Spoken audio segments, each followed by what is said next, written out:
Hi, Rocky Carabelli, founder of Awakening in the Dream House in San Miguel de Allende, Mexico. 17 years continuously operating clinic. I wanted to go into some detail. We've been talking a lot about opiate detox and kratom and these kind of things, and this is what basically got ibogaine known in the Western world. Was the discovery of ibogaine's ability to stop opiate withdrawal. So everything that's happened since then is a byproduct of that discovery here in the West, and that's a whole another topic in itself that we'll have another time to talk about. But I've been doing these small clips on how we break down all of our treatments into different categories. Part of how we give people estimates or bids on their treatment are based on what kind of treatment that they're requesting. There is no standard flat base treatment outline. We have detox, which is like 12 to 14 days, and then we have reset therapy, which is reset therapy being that they are not currently on the drug that they were using, that they've come down off of it, that they've gone through the crash period or recovery period as a result of the abstinence of that, and then that they've had time to recuperate from that duration of time that they were using. And in a lot of cases with stimulants like methamphetamine or cocaine and alcohol, where you're using every day as a standard practice, it takes some time for these things to happen. And so they've got to go through the initial detox, then you've got to basically, recover from that detox, and then you have to rebuild the body, because in most cases there's some malnutrition or people haven't been able to take good care of themselves, and so we need to get all their markers and their blood levels and these kind of things up to par. So somebody that just came off alcohol, they're going to have high enzymes in their liver count and these kind of things. And once you remove the alcohol and then you go through the detox and they go through the transition period and they start to adjust the recovery part of it, that all takes about 2 weeks. And then there's people that have been off drugs for 15 years and they still have that imprint. And the imprint is the obsessive compulsive loop pattern that the brain grows as a result of being exposed to either a certain behavior or a certain kind of drug. So that's why reset therapy applies to like gambling, sex addiction, porn addiction, these kind of things. They all create a cocktail of feel-good neurotransmitters that is a delivery system that we have taught our brain to create. But once those neurons and pathways are grown as a result of the repetitive behavior associated with it, those are imprinted in the mind and they're there permanently. That's what makes ibogaine such a valuable treatment. Is, yes, it's great in the fact that it stops opiate withdrawal, but it actually is treating that imprint that's been based on daily use of whatever drug. So with the drugs that cannot be in the body when you take ibogaine, because ibogaine has zero tolerance towards most compounds, especially stimulants, because ibogaine has stimulant properties of its own. You want to get those things out of the way and clear out of the system so that when you do introduce the ibogaine, it's able to do its work and able to do it safely. So reset therapy is basically, the way we break it down is that people come in and they've had their duration where they've come off of the drug and gone through the recuperation and addressed any of the malnutrition or the lower levels of nutrition in the body. And that person's basically is a healthy individual and they can receive ibogaine. And they're in a better frame of mind also because they're not going through, detox or withdrawals or anything like that from coming off of alcohol or methamphetamine. So the first part is an introduction session. So, people coming to ibogaine have a lot of nervousness. There's not a lot, you can kind of look through people's stories and testimonials, and they'll kind of describe, what's gone on and stuff. But everybody's experience is different. Some people it's just a deep meditation. Some people they travel to Africa and they're dancing around the fire with the musicians, and so these things are all important factors. And so the best thing to do is to do an introduction session, which is about 25 to 30% strength, um, uh, based on the main session or the flush. I don't like to use the term flood because flood represents disaster and destruction, and so we call it an initiatory dose or a main session, and so in anticipation of that, doing an introduction session allows for people to be able to feel the medicine and still be able to have a lot of sense of control. And we normally do it in the afternoon before it gets dark, so that there's a sense of stability in the environment, and they get this opportunity to meet the medicine in a manner that's like on a lower scale. We call it psychotherapeutic level. So if you're using hydrochloride, it's between 4.5 milligrams per kilo and 6.5 milligrams per kilo.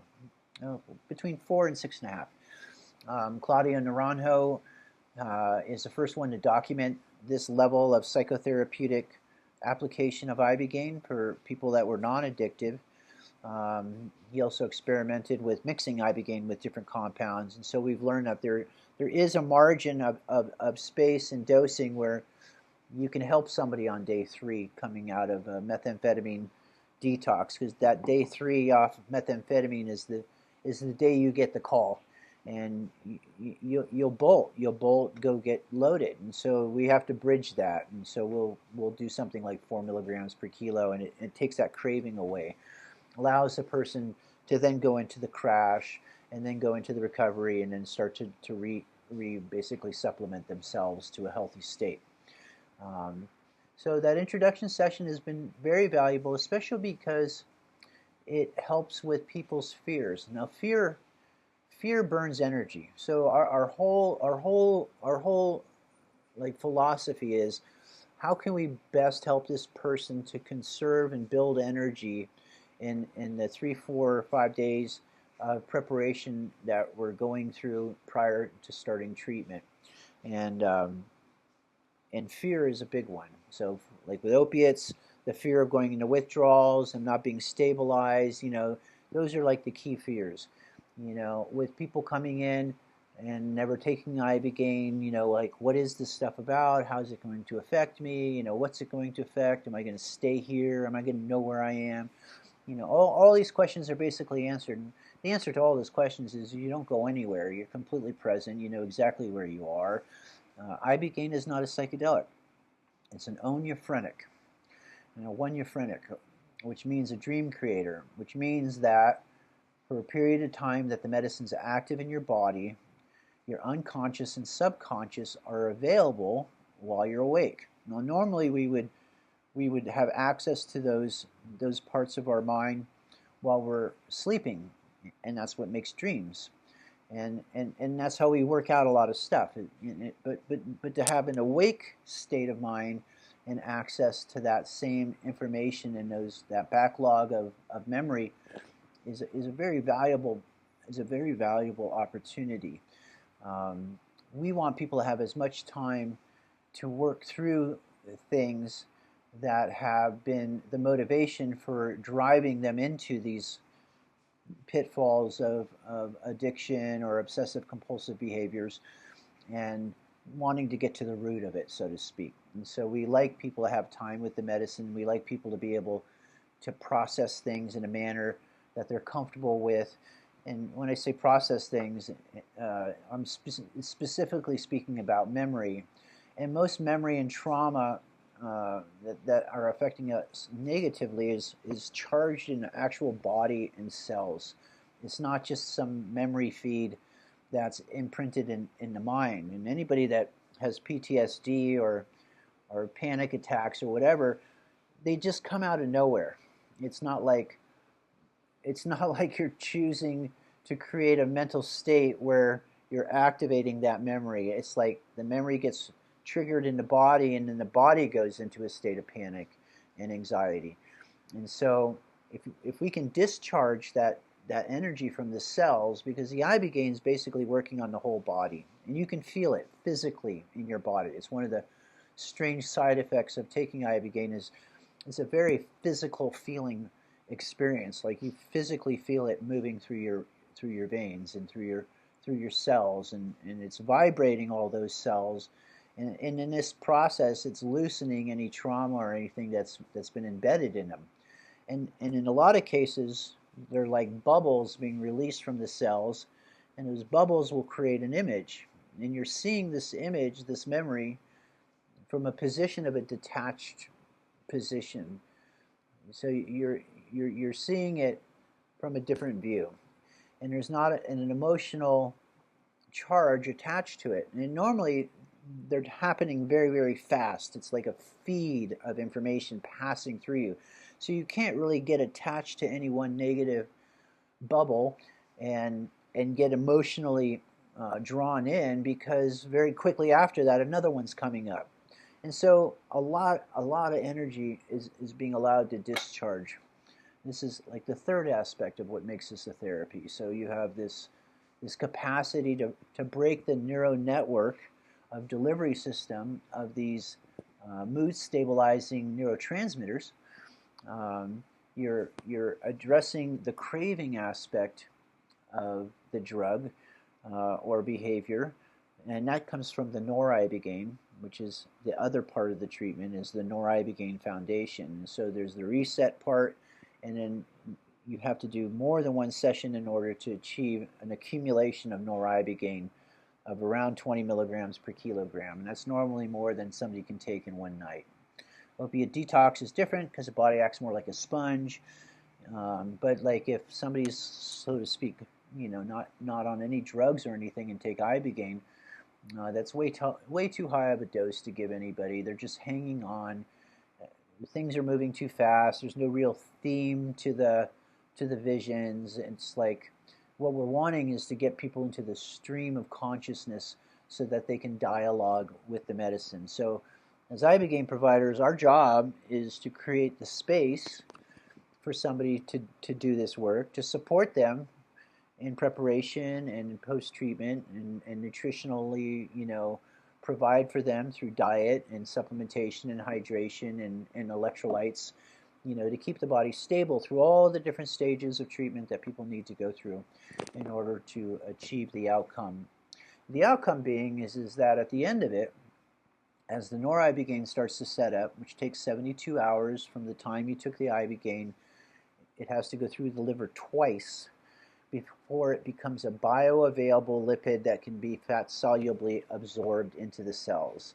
And so the noribogaine stays with you. It's like ibogaine's like a superfood. The body wants to retrieve and retain it and keep it, because the ibogaine tears down the old network, right, which is actually destroying pathways, which is destroying brain cells. But the noribogaine is creating the neuroplasticity to help to regrow new pathways.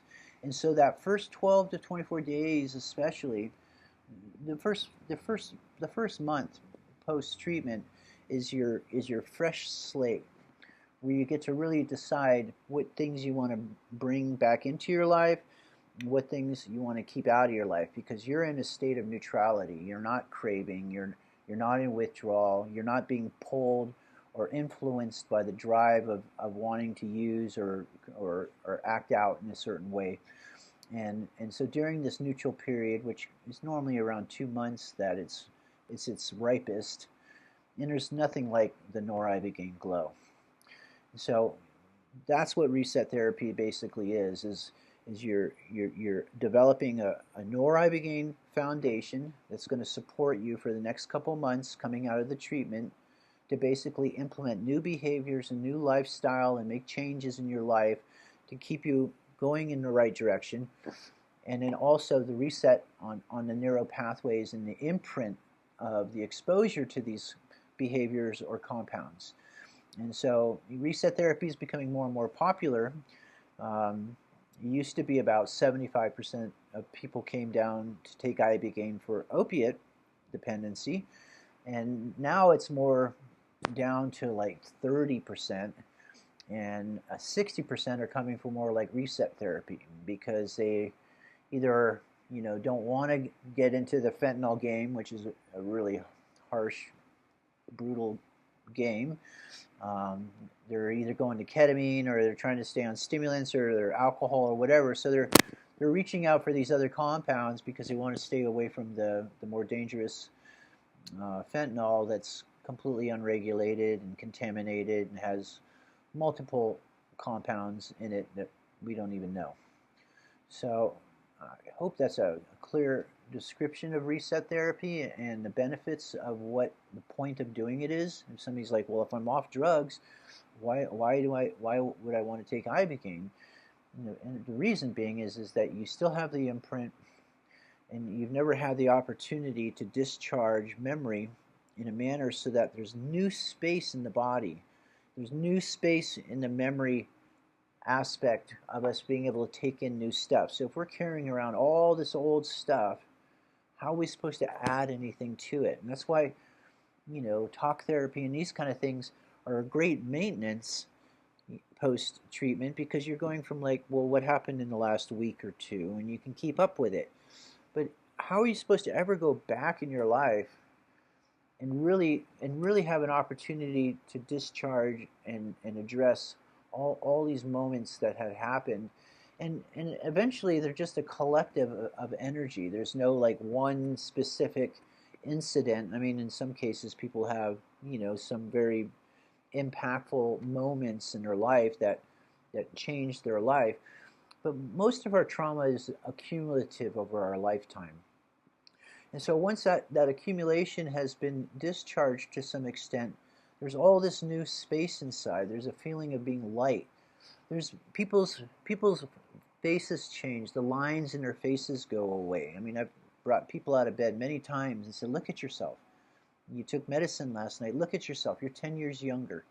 Their vision gets better. I mean, little things. And these are the side effects that we've been wanting to more and more investigate and learn how to help assist in other conditions because it is affecting these other aspects of the body. And so ibogaine is a multifaceted, multiple action drug on multiple different levels of our biology, from the physical to the emotional to the spiritual to the psychological, so and it's doing it on multiple different levels simultaneously. So that's a big reason why they don't want it available on a pharmaceutical level, because it has too many actions happening simultaneously, and that's something that the pharmaceutical industry doesn't really like. They like things that do one thing for one purpose, and that way they can control it.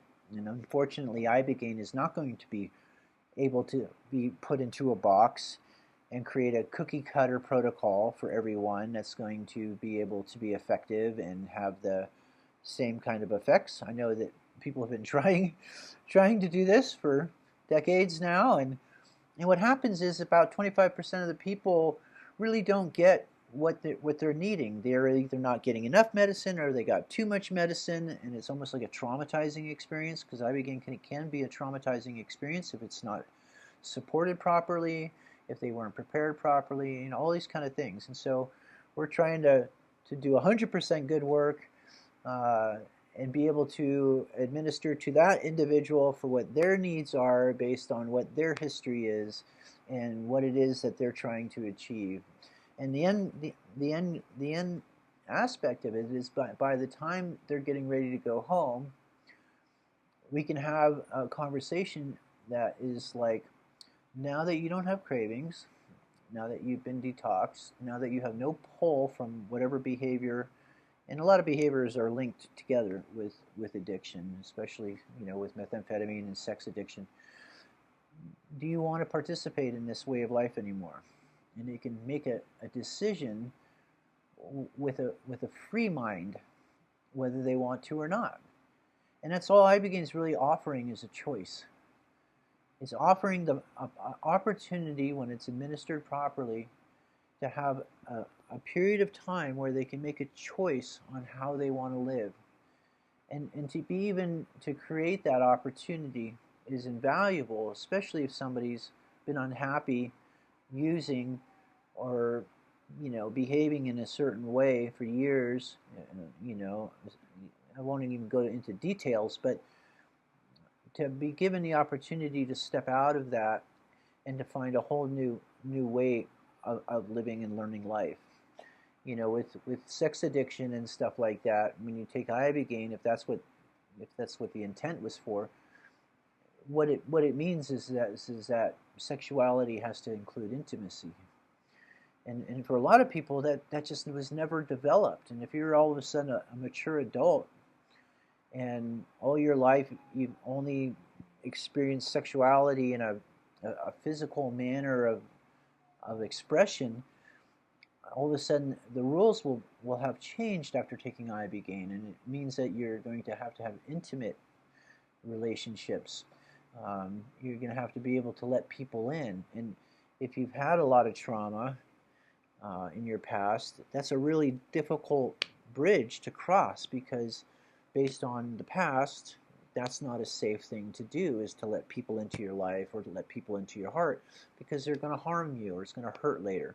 So, to be given an opportunity to re-experience sexuality, to re-experience being in your own body, being able to experience feeling good on your own, having inspiration, intuitive thought, joy, creativity. These are the essence of consciousness. The consciousness needs these things in order for us to have a valuable and useful life. So today's topic was reset therapy and some of the benefits and what the effects and why we would recommend somebody taking ibogaine that's not currently using, so to speak, and what some of the side effect outcomes are. So thank you.